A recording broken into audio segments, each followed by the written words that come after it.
मुझे पता है थोड़ी सी हवा चल रही है कि नीट 2 बार होना चाहिए, नीट 2 बार होना चाहिए। तो उसमें मेरा मेरा पॉइंट अगर तू जानना चाहे तो यस, नीट 2 बार होना चाहिए, लेकिन ऐसे नहीं होना चाहिए जैसे जेईई मेंस होता है। नीट 2 बार होना चाहिए अगर पॉसिबल है गवर्नमेंट की तरफ से तो बिल्कुल हो जाए, लेकिन ऐसे ना हो जैसे जेईई मेंस होता है। जेईई मेंस का पेपर 2 बार 3 बार 2 बार इसलिए कराया गया था ताकि बच्चों पे स्ट्रेस कम कराया जा सके, लेकिन उससे बच्चों पे स्ट्रेस बढ़ गया और उससे कोई खुश नहीं है। सर ऐसा क्यों कह रहे हो आप? मैंने कहा ऐसा इसलिए कह रहा हूं कि बच्चे का जो सिलेबस है वो तुम्हारा जनवरी तक तो सिलेबस कंप्लीट हो पाता है, दिसंबर जनवरी तक। फरवरी में उसके बोर्ड होते हैं। यहां पे उन्होंने जेईई मेंस ले लिया जनवरी लास्ट वीक में।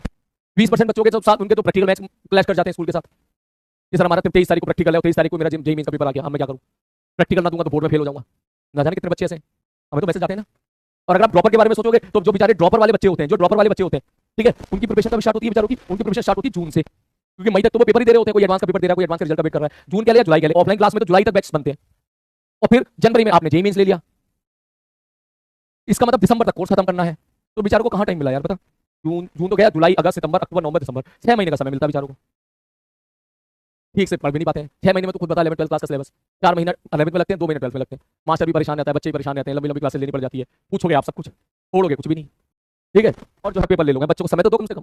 तो उन बेचारों को समय मिलता नहीं है, आधा अधूरा वो बेचारे जेईई मेंस दे के आते हैं यहाँ पर, मार्क्स उनके कमाते हैं, वैसे फंस जाते हैं। जनवरी के बाद फिर आता है फरवरी, और फिर आता है मार्च, ये फिर आता है फरवरी, फिर आता है मार्च, और फिर होता है अप्रैल। अब जब यहाँ फ्लो टूट जाता है तो 2 महीने में सेल्फ स्टडी उस लेवल की बच्चे की हो नहीं पाती है सारे बच्चों की, तो वो बेचारा ऐसा नहीं परेशानी रहता है वो, ठीक है। तो सेम अब 12th वाले, तुम 12th वाले बच्चे का दर्द सोचो, ठीक है। 12th वाले बच्चे का दर्द सोचो, उसका सिलेबस दिसंबर में खत्म होता है आमतौर पर, ठीक है। बेचारे का सिलेबस दिसंबर में खत्म हुआ, उसको बोर्ड की भी तैयारी करनी है, ठीक है। और जनवरी में आपने जेईई मेंस ले लिया बेचारे से। अब वो क्या करे? बोर्ड पे फोकस करे, एडवांस पे फोकस करे, प्रैक्टिकल पे फोकस करे, स्कूल पे फोकस करे, या तुम्हारे मेंस पे फोकस करे, ठीक है। तो बेस्ट आई थिंक अगर हो तो वो होना सबसे बेस्ट टाइम है। अगर आप लेना ही चाहते हो तो आप लो, एक लो अप्रैल मिड में और एक लो मई फर्स्ट वीक में, सबसे बेस्ट ये मेरा आइडिया है।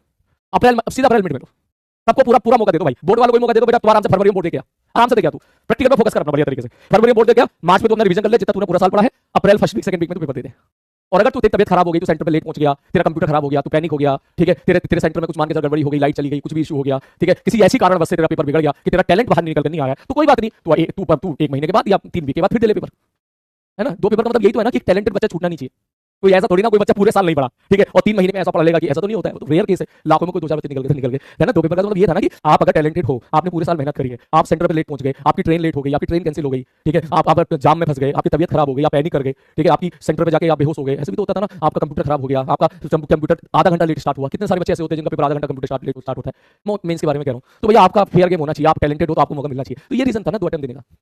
तो ये चीज ये मेरा पॉइंट है बेटा, ये मेरा पॉइंट है, ठीक है। तुम लोग बोले तो मैंने बोल दिया, अब मत बोलना इसको, ठीक है। तो अगर नीट 2 बार हो जाए तो अच्छी बात है, लेकिन फिर ऐसा हो कि आप एक बार अच्छे से पढ़ पाओ। ऐसा ना हो कि भाई साहब, ठीक है, कि वो प्रेशर कम करने की बजाय वो प्रेशर बढ़ जा रहा है।